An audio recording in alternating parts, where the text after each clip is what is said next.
Yeah? All right. All right. Good afternoon, and welcome to the last class of How to Start a Startup. So this is a little bit different than every other class. Every other class has been things that you should be thinking about in general at the beginning of a startup. And today, we're going to talk about things that you don't have to think about for a while. In fact, you shouldn't. But since I'm not going to get to talk to most of you, again, before you get to sort of post-product market fit stage, I wanted to just give you the list of things that you need to think about as your startup scales, and the list of the things that usually founders fail to make the transition on. So these are the topics we're going to talk about. But again, all of these things are things that are not writing code or talking to users, which means, with a few exceptions that I'll try to note, you can ignore them until after you have product market fit. Most of these things for most companies become important between months 12 and 24.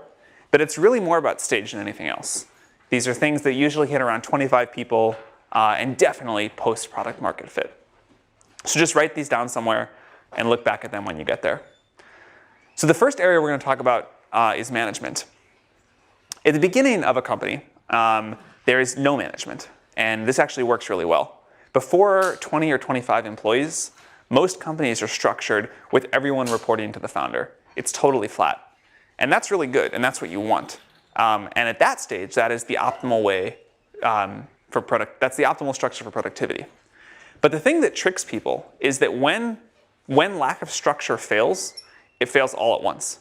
And so what works totally fine at 20 employees is from 0 to 20 employees is disastrous at 30. And so you want to be aware that this transition will happen. And you don't actually need to make the structure complicated. In fact, you shouldn't. All you need is for every employee to know who their manager is, and there should be exactly one, and every manager should know who their direct reports are. You want to ideally cluster people in teams that make sense, of course, but the most important thing is that there's just clear reporting structure, and that everyone knows what it is. And if you want to make changes to it, people understand how to make changes or to hire someone. Clarity and simplicity are the most important things here, but failing to do it is really bad. So because it works in the early days to have no structure at all, and because it sort of feels cool to have no structure, many companies are like, we're going to try this crazy new management theory and have no structure. What you want to do is innovate on your product and your business model. Management structure is not where I would recommend trying to innovate.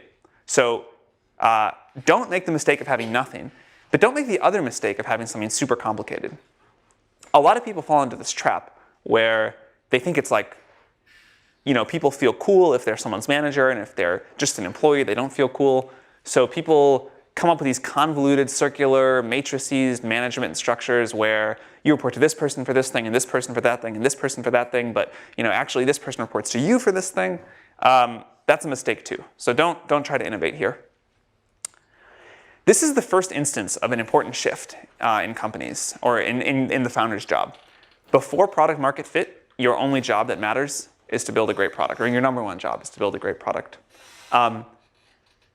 As the company grows, and at about this 25 or so employee size, your main job shifts from building a great product to building a great company. And it stays there for the rest of your time. And this is probably the biggest shift in being a founder that ever happens. There are 4 failure cases we see all the time as founders become managers. So I'm going to talk about the 4 most common ones. The first one is being afraid to hire senior people. In the early days of a startup, hiring senior people is usually a mistake. You just want people that get stuff done.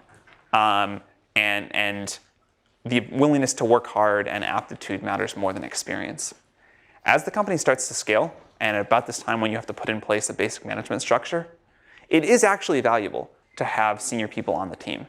Executives that have built companies before. And almost all founders, after the first time they hire a really great executive, and that executive takes over big pieces of the business and just makes them happen, the founder says, wow, I wish I had done that earlier.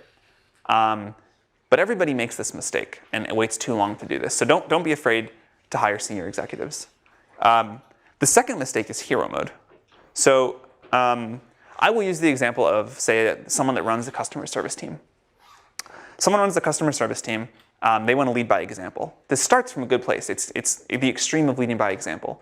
It's saying, you know what? I want my team to work really hard, rather than tell them to work hard, I'm going to set an example and I'm going to work 18 hours a day. And I'm going to show people how to get a lot of tickets done. But then the company starts growing. Also, they have the normal discomfort of assigning a lot of work to other people.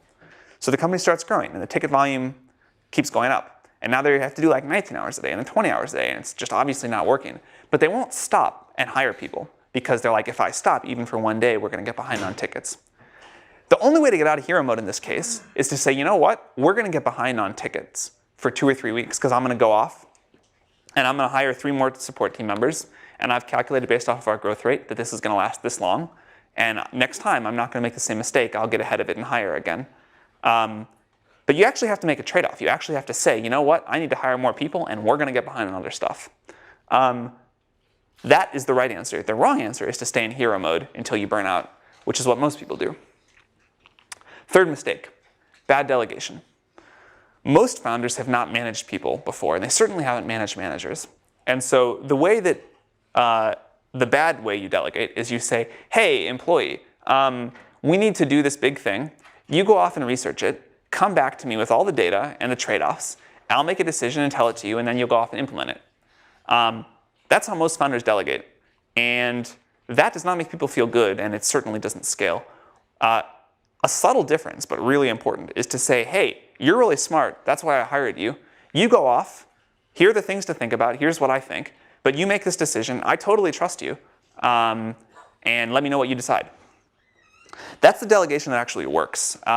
Because Steve Jobs was able to get away with the former and make every decision himself and people just put up with it, and every founder thinks they're the next Steve Jobs, a lot of people try this. But for 99.9% of people, the second method here works a lot better. And then the fourth area is just a personal organization one. When you are working on product, you don't actually need to be that organized in terms of how you run the company and how you talk to people about what they're working on. But if you fail to get your own personal organization system right, where you can keep track in some way of what you need to do and what everybody else is doing and what you need to follow up with them on, that will come back to bite you. So developing this early as the company begins to scale is really important. 2 other things that we hear again and again from our founders they wish they had done earlier. And that is simply writing down how you do things and why you do things. These 2 things, the how and the why, are really important. In the early days, you just tell everyone, employee, when you're like sitting around having lunch or dinner, you know, this is how we think about building product, this is how we push to production, you know, this is how we handle customer support, whatever. As you get bigger, you can't keep doing that. And if you don't do it, someone else is just going to say it. But if you write it down and put it up on a wiki or whatever that every employee reads, you as the founder get to basically write the law. And if you write this down, it will become law in the company. And if you make everyone read this, as the company hires 100 and then 1,000 employees, people will read this and say, all right, that's how we do things. If you don't do it, it'll be like random oral tradition of whatever the hiring manager or their best friend that they make at their first week at the company tells them. So writing down how you do things and the why. The why is the cultural values. Brian Chesky talked about this really well. Every founder I know wishes that they'd written down both of these, the how and the why, earlier, to just establish it as the company grows. And then this becomes what happens. I think it's one of the highest leverage things you can do that people don't. All right, next area, HR. HR is another thing that most people correctly ignore in the first phase of a startup because, again, it's not writing code, it's not talking to users. But it's a huge mistake to continue to ignore it. And the reason that I think most founders ignore it is they have in their mind this idea of like TV sitcom HR, you know, awfulness. But it doesn't have to slow you down. Actually, it speeds you up. Most founders will say out of one side of their mouth, people are our most important asset, and on the other side, we don't want any HR. So what they mean is we don't want HR. We don't want like the bad kind of TV HR. What good HR means is a few things. A clear structure, which we already talked about. You know, a path for people about how they can evolve their careers. Most important, one of the most important things is performance feedback. Again, this happens organically early on. People know how they're doing. As the company gets to 25, 30, 45 people, that gets lost. And it doesn't have to be complex. It can be super simple, but there should be a way that it happens, and it should be frequent. People need to hear pretty quickly how they're doing, and it should tie, if they're doing badly, to a way you get them out of the company, or if they're doing well, there should be a clear path to how this ties to compensation. And that's the next thing. In the early days of a startup, people's compensation is whatever they negotiate with the founder, and it's all over the place. As you grow, it feels hopelessly corporate, but it really is worth putting in place these compensation bands. So a mid-level engineer is in this range, a senior engineer is in this range. Here's how you move from this to this. And it keeps things really fair. Someday, everyone will find out everyone else's comp. If it's all over the place, it will be a complete meltdown disaster. If you put these bands in place early, it will at least be fair. It will also save you a lot of crazy negotiation.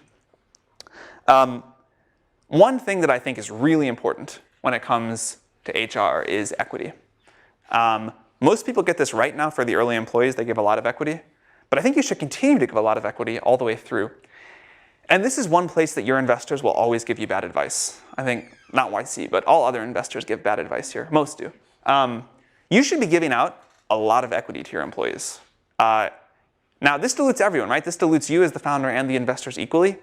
For some reason, founders usually understand this is good. Investors are very short-sighted and don't want to dilute themselves. So they'll fight you over every equity grant.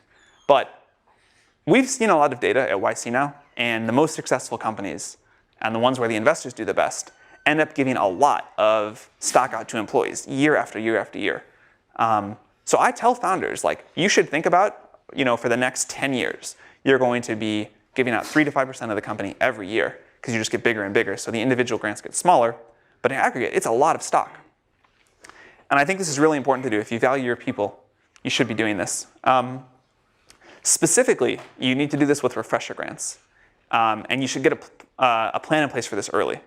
I think you never want an employee in a place where they vested 3 out of their 4 years of stock and they start thinking about leaving. So you should always stay in front of people's vesting schedules and have a plan early where you have refresher grants in place.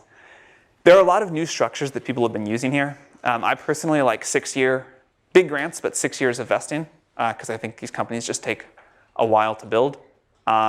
There's pyramid vesting, where you backweight someone's grant, so in year 4 they get a lot more of the vesting than year 1.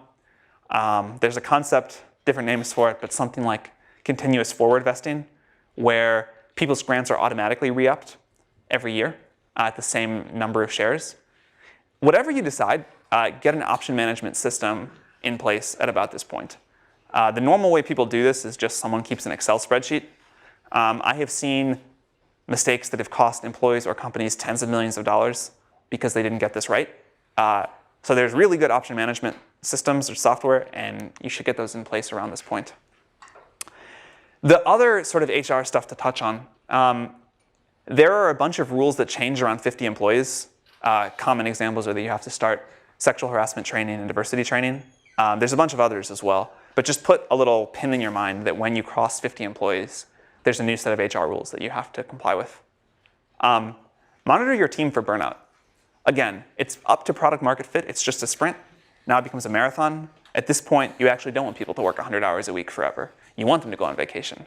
You want them to have new challenges and do new things. And if you let the whole company get burned out all at once, that is often a company-ending thing. This is also a good time to put in place a hiring process.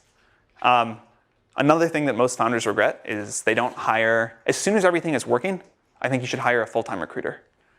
If you do this too early, that's bad because you'll hire too fast, and that usually implodes. But most founders get behind the ball on this. There are a lot of other sort of just hiring process tips. For example, I think most companies, even until they get up to, say, 300 or 400 employees, should announce every offer on some internal mailing list or something before they make it. Because half the time you do that, someone in the company will know something good or bad about that employee. And the companies that I know that have instituted this have been really happy. Also a good time to have a program in place to ramp up employees. So when someone starts, what does their first week look like? How do they get spun up? How do they learn everything they need to learn? Are they going to have a buddy that's going to think through them? That's going to help them think through kind of everything about the company. Here is one that you actually do need to think about before the 12 to 24 month mark, which is diversity on the team. The most common place this comes up, honestly, is people that hire all guys on their engineering team for the first 15 or 20 people. And at that point, you get a culture in place that sort of takes on a life of its own. And most founders that I've spoken to that have made this mistake regret it, and they wished they had hired some diversity of perspective on the team earlier on. Engineering teams are not the only place where it comes up, but that's where you see it the most often. And if you get this right early, you'll be able to grow the team much more quickly over the long term. The other thing to think about is what happens to your early employees. So a common situation that happens is the company evolves past the early employees. The company, so like you hire an engineer who's a really great engineer, but then as the engineering team grows, you need a VP of engineering. The early engineer wants to be the VP of engineering. You can't do that. But you don't want the early employee to leave. They're an important part of the culture. They know a lot. People love them. And so I think you want to be very proactive about this. You want to think about what's the path for my first 10 or 15 employees going to be as the company grows, and then just talk to them about it. Very directly, be upfront. I want sit them down and say, I want to talk about sort of where you want to see your career go inside of this company. All right, so company productivity. This is something that you don't need to think about in the early days because small teams are just sort of naturally productive most of the time. But as you grow, the productivity, I think, goes down with the square of the number of employees if you don't make an effort, because it's sort of one of these connections between nodes. Every pair of people adds communication overhead. And so if you don't start thinking about the systems that you're going to put in place when the company is 25 to 50 people to stay productive as you grow, things will grind to a halt faster than you can imagine. The single word that matters most, I think, to keep the company productive as it grows is alignment. The reason companies become unproductive is people are either not on the same page and don't know what the same priorities are, or they're actively working against each other, which is obviously worse. But if you can keep the entire company aligned in the same direction, you'll have won well over half of the battle. And the way to start with this is just a very clear roadmap and goals. Everyone in the company should know what the roadmap for the next 3 or 6 months or a year, depending on where the company is in its life cycle, looks like. A classic test that I love to give is if I walk into a company beginning to struggle with these scaling issues, I'll ask the founders, if I walked around and pulled 10 random employees and asked them what the top 3 goals for the company are right now, would they all say the same thing? And 100% of the time, the founder says, yes, of course they would. And then I go do it, and 100% of the time, no 2 employees even say the same top 3 goals in order. And the founders can never believe it, because they're like, well, I announced it in all hands 3 months ago what our goals were going to be, and how can they not remember? But it's really important to keep reiterating the message about the roadmap and the goals. And almost no founder does this enough. And if you do it, the company will say, all right, these are our goals, we understand them, we're going to get them done. And it'll self-organize around that. But if people don't know what the roadmap or the goals are, it won't happen. We already talked about figuring out your values early, but I want to reiterate that because that also will really help the company make the right decisions. If everyone knows what the framework to decide is, they'll make, hopefully, the same decisions if they're smart people. You want to continue to be run by great products and not process for its own sake. This is a fine, fine line because you do need to put some process in place, but you never want to put process in place that rewards the process. The focus has to always be on great product. One easy way to do this that a lot of companies try is they just say, we're going to ship something every day. And if you do that, there's at least a continued focus on delivery. And then transparency and rhythm in how you communicate are really important. Most founders wait way too long on these, but having a management meeting every week of just the people that report directly to the founder, the CEO, critical. All hands meetings, not quite sure how often is optimal for those, at least once a month, where you go through the results and the roadmap with the entire company, really important. And then, doing a plan every quarter of what we're going to get done over the next 3 months and how that fits into our goals for the year also becomes really important. I put offsites up there because I don't think people do those nearly enough. A surprising number of the successful companies we've been involved with do a lot of offsites, where they'll take their best people for a weekend to a cabin in the woods or somewhere and just talk about what do we want to be when we grow up, what are our most important things to be doing, what are we not doing that we should be doing, but get people out of the office and out of the day-to-day. Everyone I know that does those thinks they're well worth the time. So the goal in all of this productivity planning is that you're trying to build a company that creates a lot of value over a long period of time. And the long period of time is what's important here. You can avoid all of this and just like with the authority of the founder, make sure the company ships a great next version. But that won't work for version 10. It won't work for version 11. I really believe that the single hardest thing in business is building a company that does repeatable innovation and just has this ongoing culture of excellence as it grows. If you look at the examples of this, most companies fail here. Most companies do one great thing where the founder just pushes to get it done, and then don't innovate that well on follow-on products. And it really takes founders that think about how I'm going to do this second thing, this really hard thing, to get something like an Apple that can churn out great products for 30 or 40 years or longer. All right, these are super tactical mechanics. This is definitely to just put on a list and remember these things for later. All right, in the early days, people basically ignore all accounting and they have, like, maybe if they're lucky, a shoebox full of receipts. They certainly don't have anything that looks like a financial report.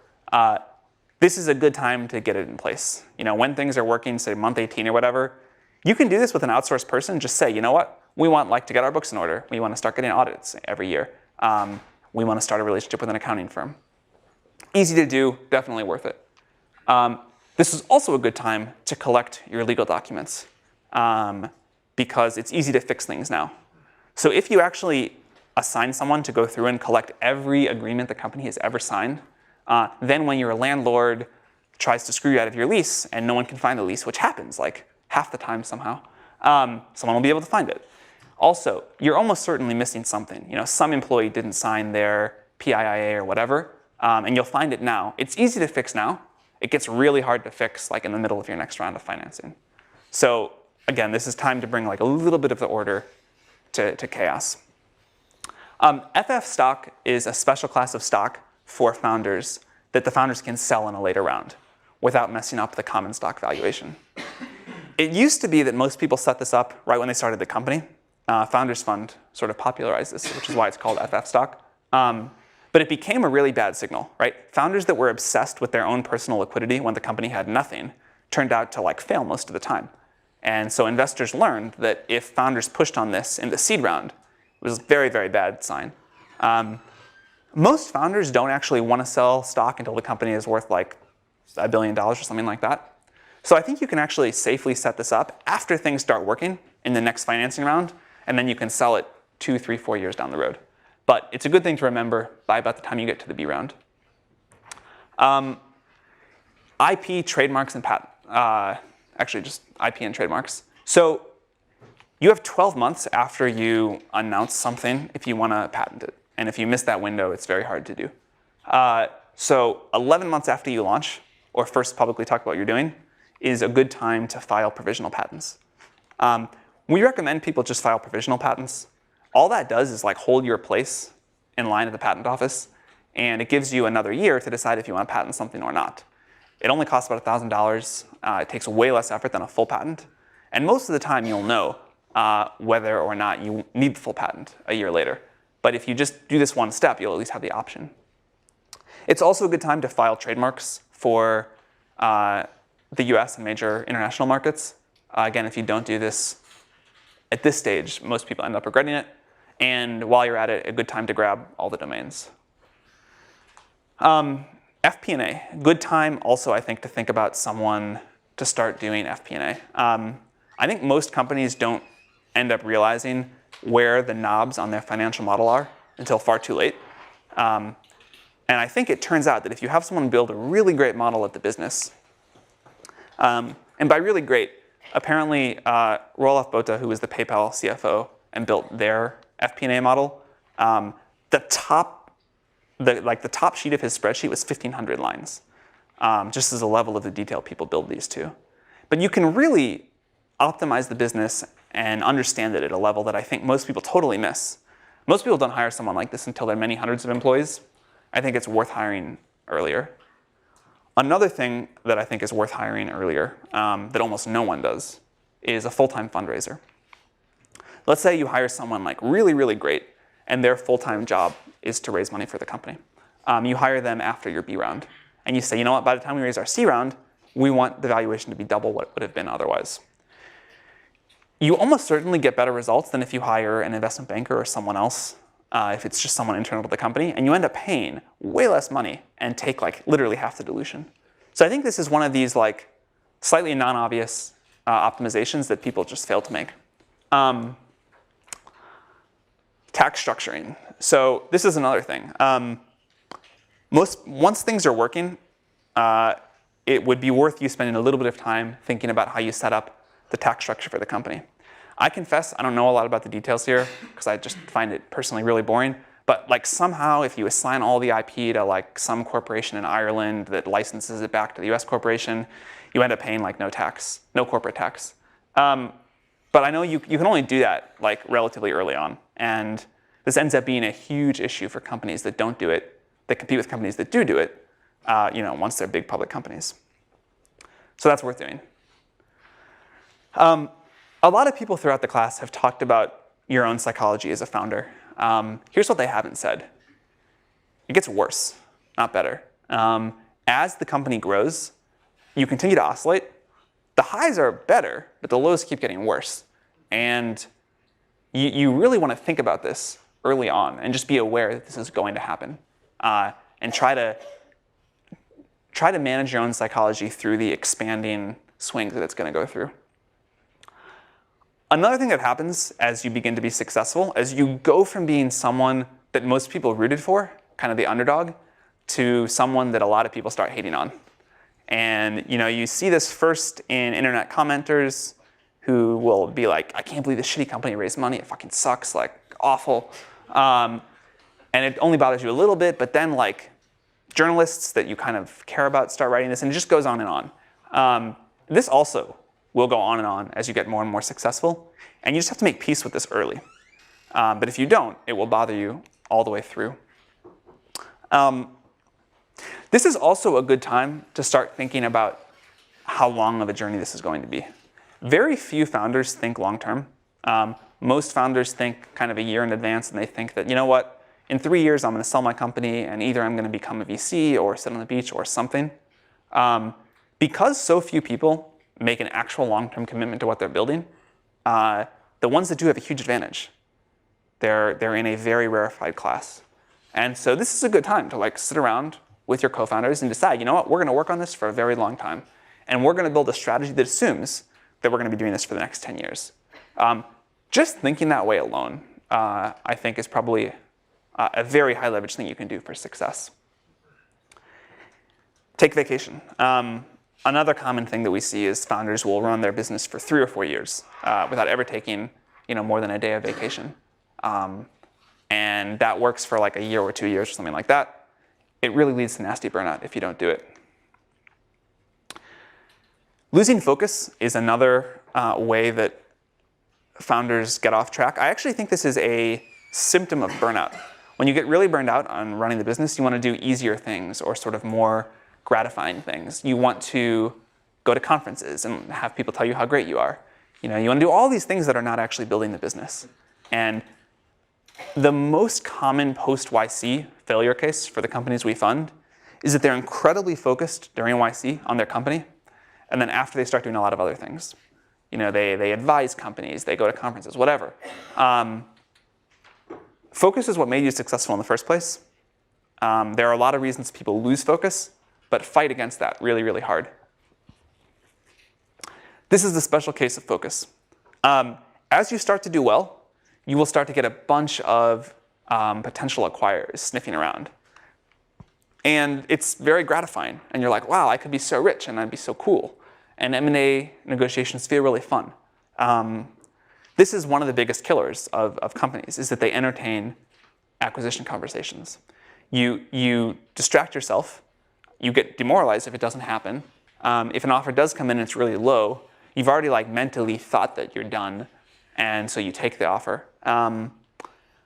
As a general rule, don't start any acquisition conversation unless you're willing to sell for a pretty low number. Don't ever just check it, hoping that you're going to have the one miracle high offer. If that's going to happen, you'll know, because they'll just make you a big offer before you even meet them. But this is a big company killer. And then, just as a reminder to everybody, the thing that kills startups at some level is the founders giving up. So sometimes you should quit, but if you mismanage your own psychology and you quit when you shouldn't, that is what kills companies. I mean, that is the sort of final cause of death for most of these startups. And so if you can manage your own psychology in a way that you don't quit, and don't get to a place where you need to quit or give up on the startup, you'll be in a far, far better place. So marketing and PR is something that we tell companies to ignore for a long time. Everyone thinks in the early days that the press is going to be what saves them. We tell them all the time it doesn't work that way. It's definitely true. Press is not what's going to save your startup. But as you start to be successful, this is something that the founders themselves need to spend time on. So once your product is working, switch from not caring about this to caring about it a little bit. And the two most important things for the founders to do, figure out the key messaging yourselves. Never outsource this to your head of marketing or PR firm. Founders have to figure out what the message of the company is going to be. And once you set that, it kind of sticks. Very hard to change this once the press decides how they're going to talk about you. The other thing is getting to know key journalists yourself. PR firms will always try to prevent you from doing this because they need to have a reason to exist. And so they're like, we're going to handle the relationship with the journalist. We'll just bring you in for interviews. No journalist wants to talk to a PR flack, ever. They're so much more happy to just hear from a founder. I think the biggest PR hack you can do is to not hire a PR firm. Just pick 3 or 4 journalists that you develop really close relationships with, that like you, that understand you, that you get. And then you contact them yourself. They will cover every story you ever give them, and they'll actually pay attention and get to know you and care about the company. This is so much better than the normal strategy of having a PR firm blast 200 contacts that never read their emails with every piece of news. So this is something that I think is important to start doing. This is also the time in a company when business development starts to matter. And so in the early days, you can basically ignore anything that would be like doing deals, except maybe fundraising and sales. This is the time when they're important, and everything, or many things that you do, like even fundraising, it falls under the category of doing deals. So here's my 1-minute crash course on this. There are 5 points that I think are important to understand here.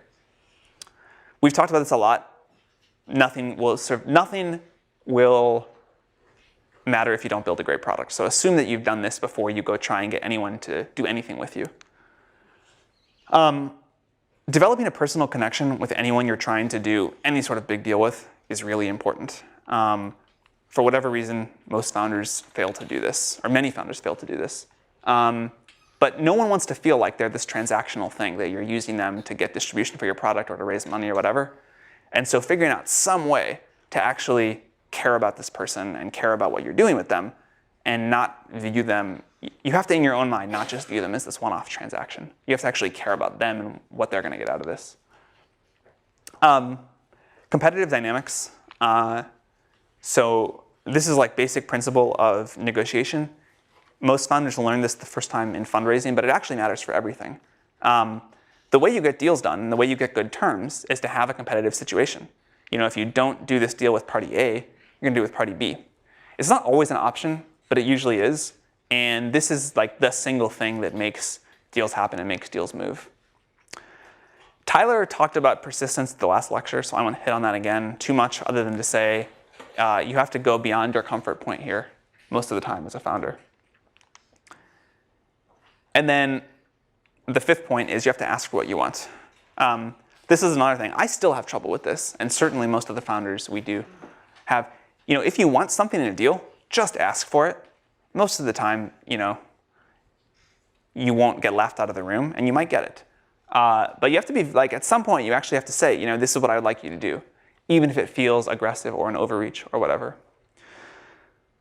So I'm going to close this part of the talk with an image. One of the Airbnb founders drew this on like a business card or something for another founder that was starting a company, and then I saw it once and took a picture of it because I thought it was such a good summary. And what he had tried to draw here was the Y Combinator process as he remembered it. And I love it because it's like so simple and it looks so doable when it's written on a business card. But you're trying to find product market fit. You're trying to build a product and you're trying to close the gap between those two gears. The only way to do that is to go off and meet the people. You cannot do this without getting really, really close to your users. And then he drew this graph that is sort of on a whiteboard at YC and gotten kind of like one of the YC rites of passage. But that's the graph of how adoption goes for a new company. So you launch in the press, you get a huge spike. It falls off to nothing. At some point, at least one point, things look like they're going to completely die and kind of dip below the x-axis. They recover a little bit. You have this long, long, long trough of sorrow before things work. In Airbnb's case, it was 1,000 days before the graph started ticking upward. You have these wiggles of false hope, and then finally, things start to grow 3 years later. So starting a startup ends up being this very long process. It is, it can be really rewarding. It's definitely long, but it is doable, and that's what I love about that drawing. So with that, I think I have about 10 minutes left. I can answer questions on this or anything else in the course that we've covered, if anyone has some. Yes? You talked about diversity being important, but an earlier speaker said diversity wasn't important, and you should just hire people that are very much like you, and then you can trust and relate to. So here is the question is, how do you square the device of diversity being important with earlier speakers saying you want people that are very similar? The difference, what you want is you want diversity of backgrounds, but you don't want diversity of vision. Like where companies get in trouble is when they have people that think very differently about what the company should be doing or don't work well together. You don't want that. You do want to hire people that you know and that you trust and that you can work with. But if everyone on the team comes from exactly the same background, you do end up developing somewhat of a monoculture, which often causes problems down the road. Not always. Some companies have been successful with that.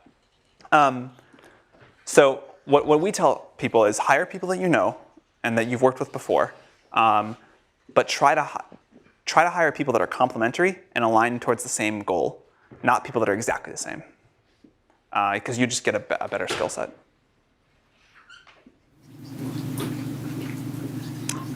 Yeah. So what are some examples of ways to think about productivity tracking on a personal level, especially when you're running companies? Like how do you do that on a personal level and also on a management level? How to keep track productivity systems. So the one I use, which I actually think works really well, is I keep one piece of paper with my goals for sort of a 3 to 12 month time frame, and I look at that every day. And then separately, I keep one page for every day of my short-term goals for that day. And so if I need to do something in like a week, I just flip forward 7 pages and write it down. And then I also keep a list of every person and what they're working on and what I need to tell them and what I need to talk to them about, what we talked about last time. So every time I sit down with someone, I kind of have the full state and a list of things for that person. That works really well. Yes? So we've talked a lot about startups growing, but most startups fail. Yeah. Any advice for kind of how to fail gracefully? Yeah, great question. We should have covered it. How to fail gracefully. So most startups fail, and Silicon Valley almost goes too far in how much it loves failure. Failure still sucks. You should still try not to fail. And this whole thing of failure is great, I don't agree with. But it will happen to most people most of the time. And it's a very forgiving environment. As long as you are upfront about it and ethical and don't let anyone get into a bad situation. So if you're failing, first of all, you should tell your investors. And second of all, you should not totally run out of money. What you don't want is a blow up with a bunch of debts that the company owe and everyone showing up to work one day and the door being locked. You'll know when you're failing. You'll know when the company things just aren't going to work. And you should just tell your investors, hey, sorry, this isn't going to work. No one will be surprised. I expect to lose or I'm willing to lose my money. on every investment I ever make. I know that happens most of the time, and the winners pay for it, still with a factor of 100, so it's okay. People will be very understanding and supportive, but you want to tell people early. You don't want to surprise them, and you don't want to like let your employees get shocked one day when they don't have a job. You want to shut the company down in a graceful way, help them find jobs, make sure you give them 2 or 4 weeks of severance payment so that they're not suffering a cash flow problem. All of this stuff is pretty important. Yes? How many immigrant founders have you seen in Y Combinator? How many immigrant founders have we seen in Y Combinator? In the last batch, I think it probably went up for this next batch. In the last batch, 41% of the founders we funded were born outside the US from 30 different countries. So it's a pretty big percentage. And apart from the Silicon Valley, what do you think are other good places to start a startup? Apart from the Valley, where do I think are other good places to start a startup? Well, I still think the Valley is the best by a very significant margin, but I think it's finally maybe beginning to weaken a little bit because the costs have just gotten so out of control. To be clear, if I was going to start a company, I still wouldn't think about it. I would still pick Silicon Valley. And I think if you look at the data of companies over the last few years, Valley still wins by a lot. But Seattle, LA, lots of places outside the US, I think all of these make sense. Like what places outside the US? I hesitate to make recommendations there because I haven't spent enough time in the cities to really have an intuitive feel. But you know as well as I do the common ones people talk about, startup hubs, and I can't make a personal recommendation there. So when did the founders start to think about hiring a professional CEO or like a senior guys? When should the founders think about hiring a professional CEO? Never. If you look at the most successful companies in tech, they are run by their founders for a very long time, sometimes forever. And sometimes they even hire a professional CEO and then realize that that is not going to build a great company. And so Larry Page came back to be CEO again.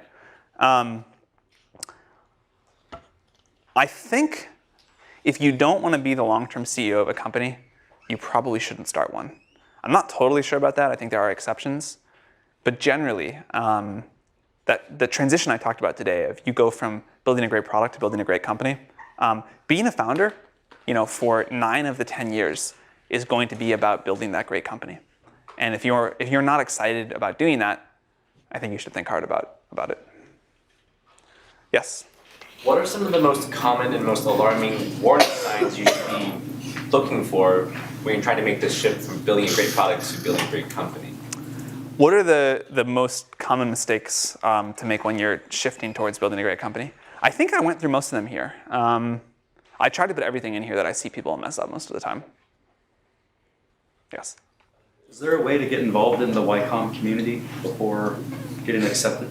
Is there a way to get involved with YC before getting funded? No, and intentionally not.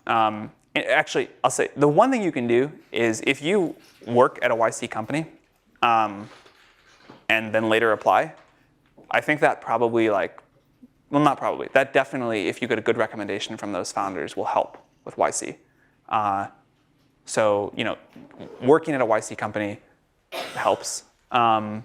But there's not much you can do to help, and that's intentional. There is no pre-startup in the way that there's pre-med. You should just focus on whatever you're doing.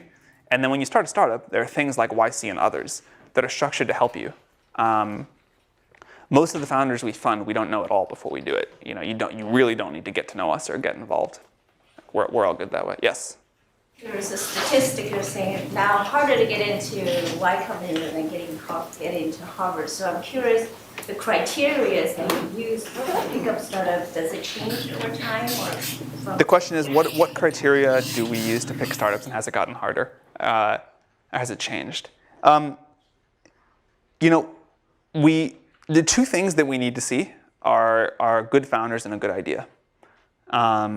And without both of those, we won't fund a company. But that hasn't changed. That has always been the case.